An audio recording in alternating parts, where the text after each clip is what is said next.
And welcome back to the Vision Alignment Show, where we talk about the importance of having our core beliefs, our core values in line with our vision.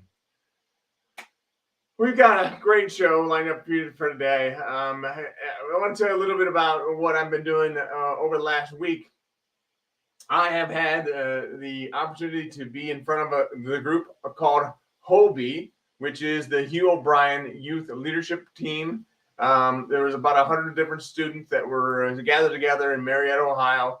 I had a chance to speak with them about leadership from my perspective and how I've been able to be encouraged and to encourage other people.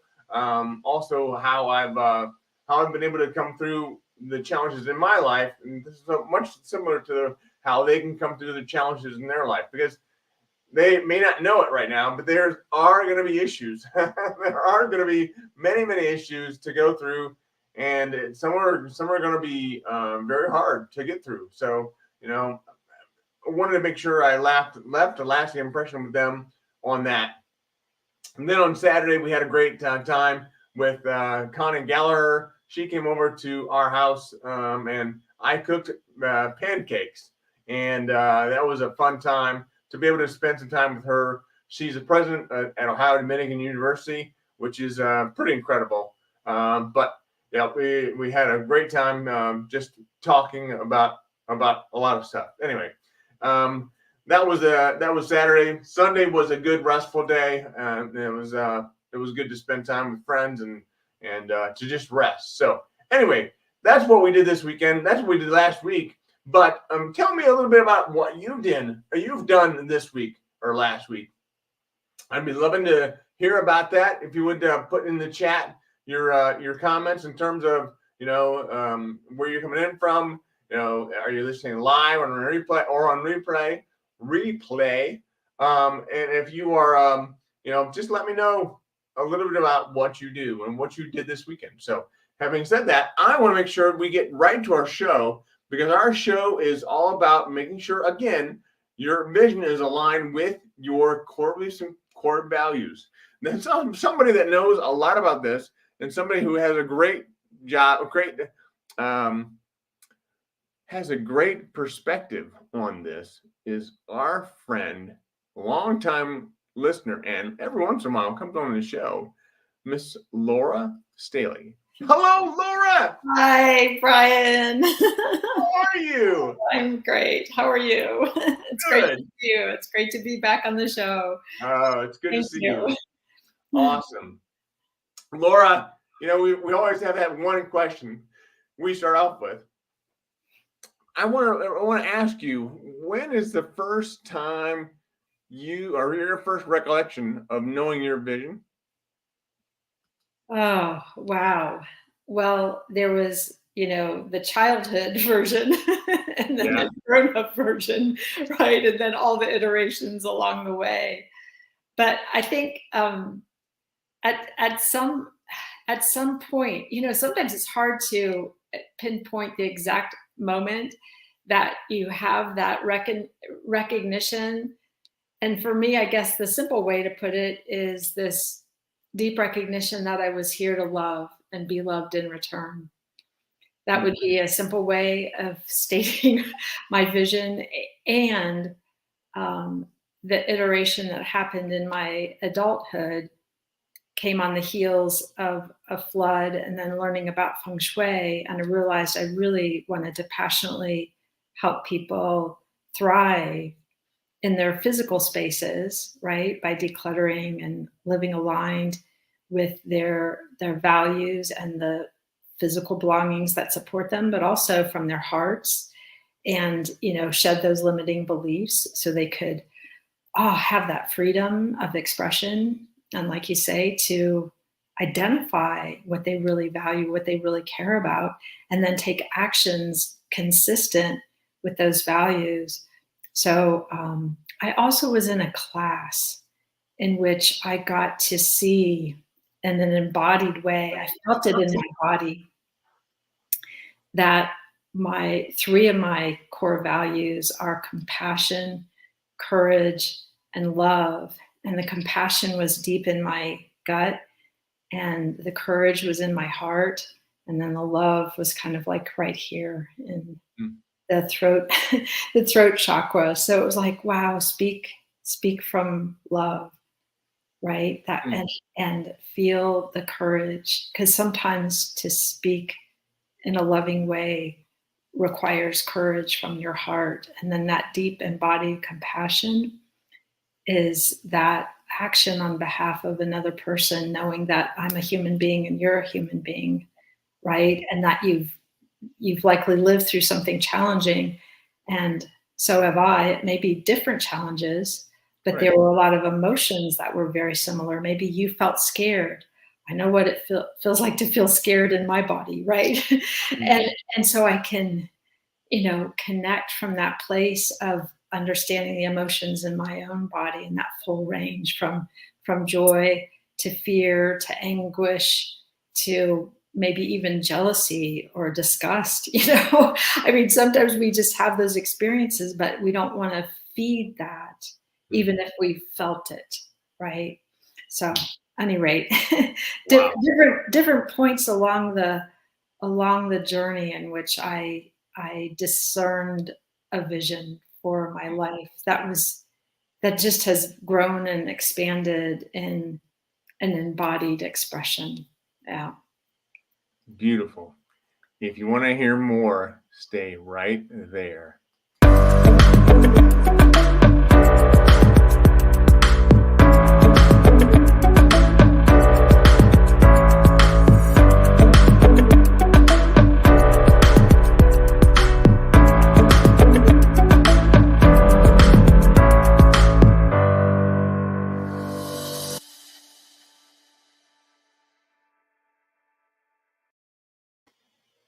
Wow. That's incredible. Incredible story, Laura. Hey, we've got a friend on. I'm going to say hi to Mr. Mark Beard. Hello, Mark. It's good to see you this morning. He's a good guy. It's always good to see him and his beautiful bride, Lynn. Anyway, yeah, I mean, how do you do what you do? How do you stay grounded? Oh, wow.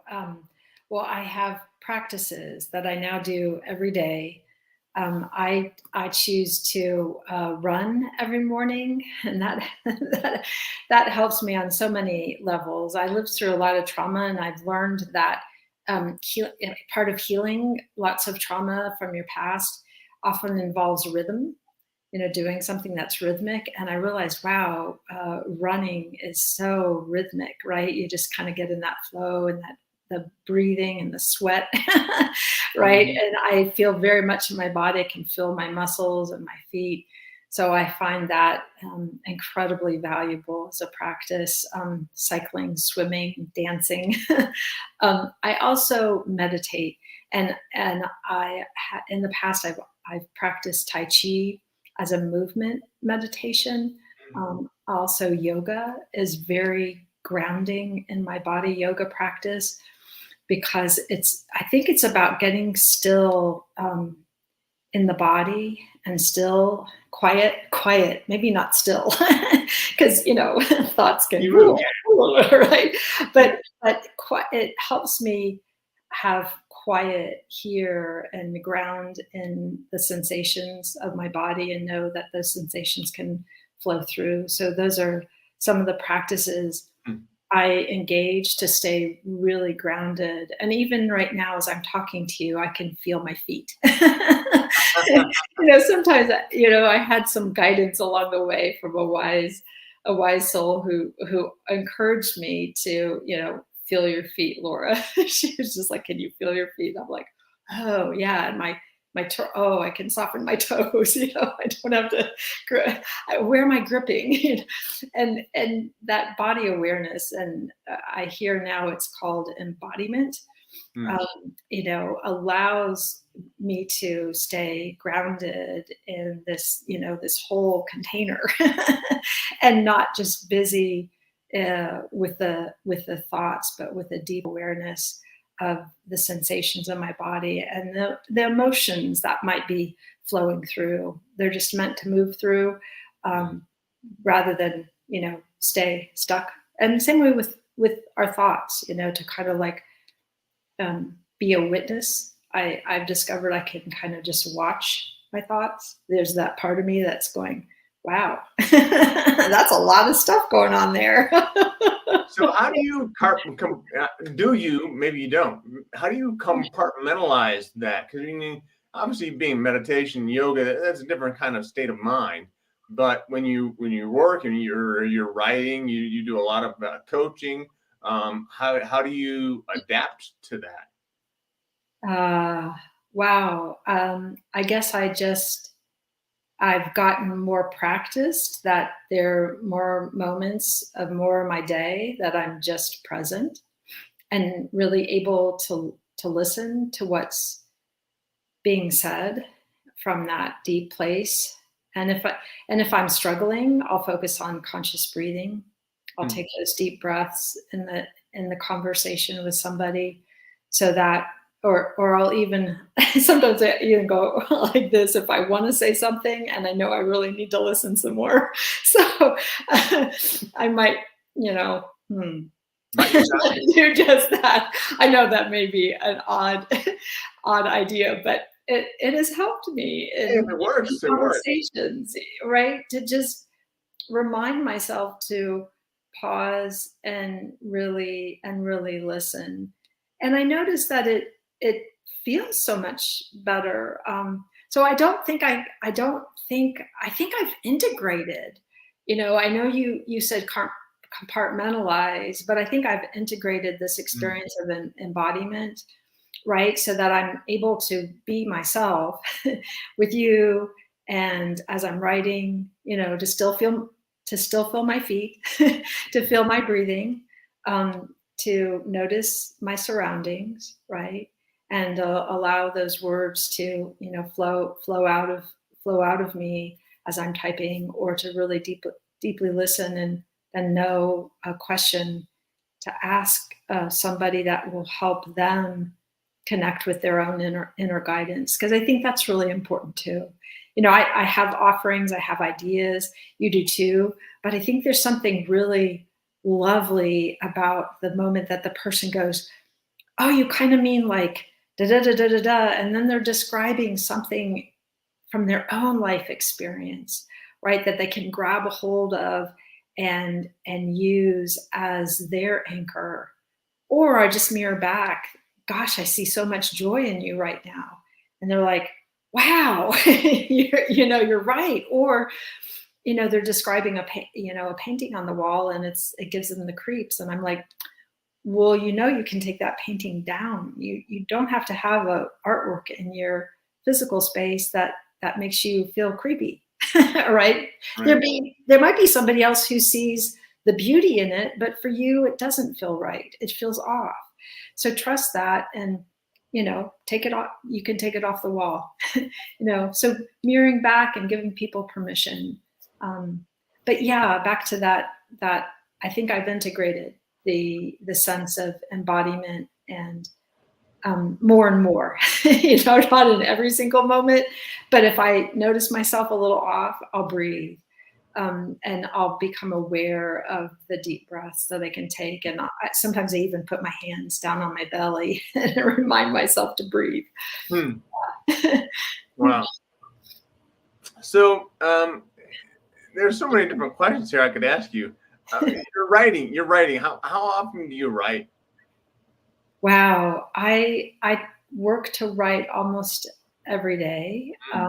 It's not quite every day, but sometimes on my runs, ideas will just download, and so when I come back, I'll grab a pen and a notebook, and I'll pour out what kind of downloaded, or sometimes I'll type it out, or ideas will be inspired by other people's writings. I love the idea exchange out there on LinkedIn and through the Biz Catalyst community. There's some really smart, open-hearted, wise folk, right, that they're writing about just fascinating topics to me: personal growth, self-discovery, Feng Shui, emotional health, right? Did you say there was a name for that community? Oh yeah, Biz Catalyst 360. Okay. It's a community of writers that I was welcomed to. I believe it was 3 years ago, 4 years. Oh gosh, the time warp again. But maybe it was 3 years ago. Yeah. So I am a featured contributing writer, and then got elevated to columnist, and my column is Transformation Matters, and then also I write blogs for Sacred Stories Publishing. And the blogs are about once a week. So two a month that go off to Sacred Stories, and then 2 that go, or maybe there's some poems in there too, some poems and prose that go off to Biz Catalyst. And it's just a joy and an honor to be part of those 2 platforms. Yeah. Wow. That's pretty cool. So when you get promoted to be a columnist, I mean, I would assume that comes with some financial gain, right? Actually, in both of these situations, it doesn't involve any finances at all. So, yeah, for Sacred Stories, I'm a columnist for their 4 times a year publication, Owl, and it's a spiritual, personal growth, self-awareness, open-hearted, wise magazine. They have featured the work of Deepak Chopra and Ken Wilber and other individuals. Dr. Sister Jenna has been part of the publication, as well as just wonderful writers, and honored to be a columnist for the Owl with Sacred Stories Publishing. But that alone's got to make it worth it, right? Oh, very, very much so. And I think there's something about being of love and service where, just offering ideas and reflections, personal story, right? Learnings, the wonky, wacky, hilarious things that I've lived through and come through and learned from, right? And to be able to have that freedom of expression out there in the world, and is such a joy. Yeah. Wow. So you know a lot. You've learned a lot. You've been writing a lot. But what's the next thing for you? Wow. The next thing. Well, I think continuing to grow Cherish Your World is important to me. So that's the company I formed after the flood, and I got trained and certified in the Western School of Feng Shui. So I am creating online classes that I'll continue to offer, decluttering classes, classes about, Feng Shui kind of room by room. So I offer that practical guidance and answer people's questions about how they want to arrange the physical space for comfort, safety, and flow, and just having fun with that. So yeah, I guess that's the next place. Well, and I'll continue writing. I'm certain there's another book, maybe even a fiction book inside of me. Probably a love story. That sounds nice. Yeah. So tell us, What do your online courses look like? So I have a decluttering class that I will be offering 4 times a year. And when you say decluttering, what all does that mean? Okay. Yeah. Oh, great question. So I go into, so that clearing and releasing of physical belongings that you no longer need, use, or love. Sometimes people are downsizing and they actually need to get rid of love. Physical belongings or emotional? Right. Actual physical belongings. Yeah. Letting go of this physical belongings. And a lot of times that involves emotional work. Like it's not just, oh, I love it, I don't love it. Sometimes it's just a mixture of feelings and associations and stories that people have imbued with those physical items. So it's often an emotional process. And for some people, it's an unpleasant task, right? I mean, literally going through those belongings, and yet it's such a sacred one. To have that sense of agency and empowerment to make those choices, especially, I know may sound odd, but I recently read a book. The Dutch have what's called death clearing. And they call it that because oftentimes during the second half of life, they see that as an opportunity to downscale the amount of belongings so their loved ones don't have to be sorting through their belongings after they've passed. And so rather than their legacy being, all these things, physical things that people have to sort through, the encouragement to do that ourselves, right? In our culture, we tend to hold on to a lot of things. I mean, there are even those individuals who, we have programs on television now about the hoarding that happens. And of course, that's an extreme situation where you've likely got a person who's dealing with past trauma and mental health challenges and emotional health challenges, et cetera. So, kind of having a team of compassionate people, supporting that individual.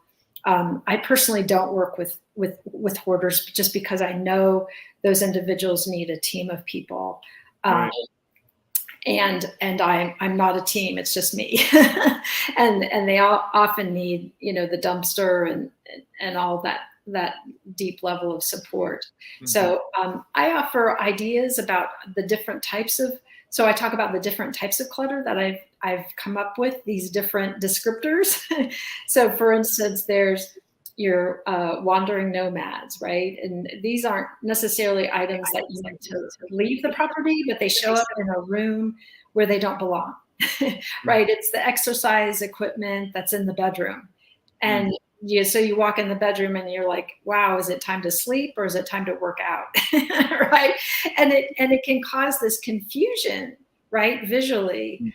And I guess, what I often recommend is if you have that kind of item going on, if you cannot relocate it, if there is no other room, no other space in your home to relocate that workout equipment, if you can cover it, especially when it's time to sleep at night, so that visual isn't agitating you. But optimally, if you could relocate that to where it really belongs, because obviously a bedroom's intention, the intention of a bedroom, for example, right, is for restorative sleep. Mm-hmm. And it's tough to have restorative sleep when you've got items in the space that don't support restorative sleep. And each person gets to discern what that is. I'll hear about the people who have, 5 televisions in the bedroom and they're not sleeping at night. And I'm like, okay, you might consider relocating the TVs outside of the bedroom. So yeah. So these are the kinds of conversations and ideas and questions that I ask for people, because I want them to be free. I want them to feel joy. And I know in the latest class that I taught, it was so exciting, Brian, because there was a woman who she didn't even realize she hadn't had people over to her house. They would want to come visit and she'd go, oh, no, we'll meet at the restaurant, or we'll go to the park or whatever. And she did such great work with her clearing, and she's maintained it. And she was overjoyed that no longer is she ashamed. She's been freed up, and people are welcome into her home. And she's like, it just feels so good to her to have people over, right? And there isn't, and she's not panicked about, oh my gosh, I've got all these piles and piles of clutter to clear before anybody walks in the door. She doesn't have to go through that anymore. So is that one of your success stories? What's that? Is that one of your success stories?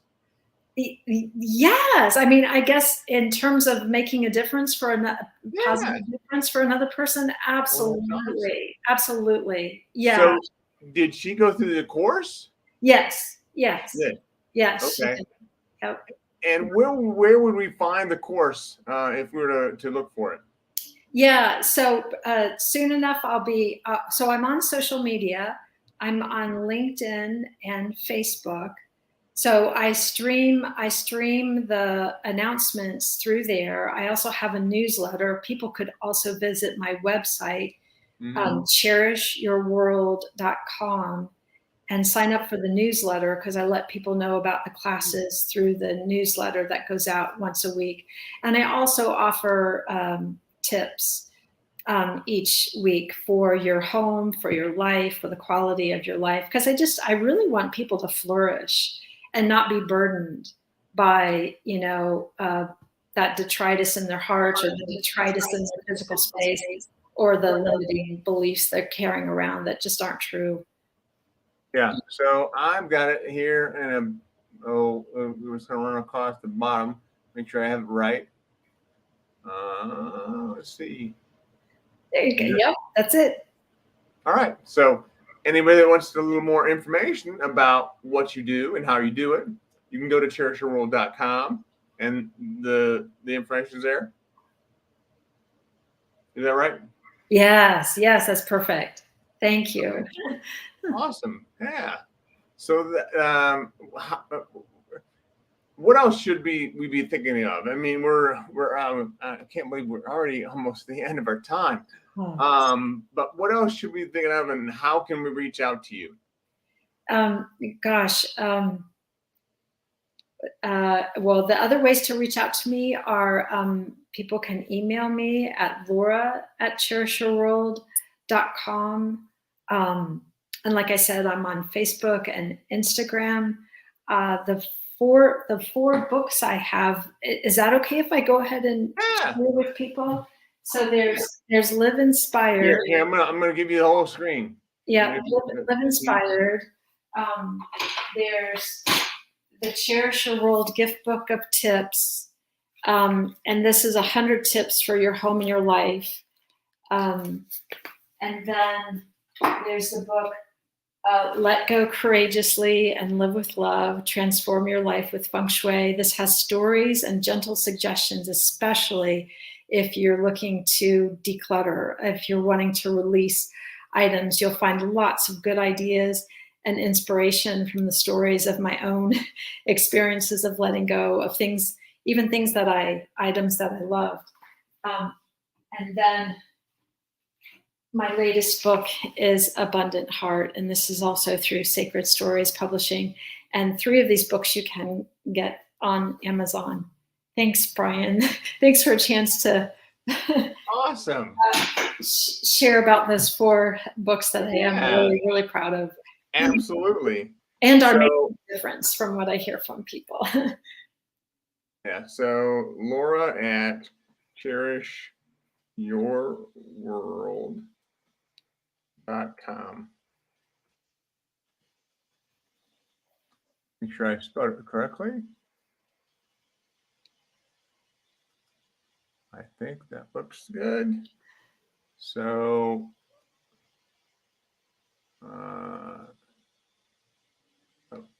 wrong button. There it is. Yes. That's right. Yep, that's right. You got it. Well, thank you so much for coming on today. I truly appreciate you. Oh, thank you so much, Brian. It's such a joy to have a conversation with you and be with you. And I wish you all the best and so much love. Oh, thank you. And you're such a phenomenal person and a giver, and I just appreciate that. And I know our viewers do as well. No, thank you so much, Brian. You have a great day. All right. Thanks. Take care. Okay. Bye-bye. All right. Oh, I'm going to close out the show. So just so you know, Laura is just a great resource. I'm looking forward to having her back on someday soon, and I look forward to having not only you get engaged with her, but also other people to get engaged with her as well. So if you would share her information out with other people, that would be phenomenal. So I'm going to wrap up the show by saying one last thing, and that's that we have a great show coming up next week. That'll be the 27th. Not sure how that's going to work, but no, that's actually the 20th. So yeah, that will be great to be able to have you all with us on the 20th. So we have a guest. I can't think of who it is right off the top, but I think that it may be our guest from the Developmental Disabilities National Center. So look forward to that. That's going to be a great show that's coming up next week. We've got so many good things that are coming up. It's just I'm terribly excited about all that. So thank you for joining us. I appreciate you. I appreciate you being on. And as always, keep one eye on the road. Take care.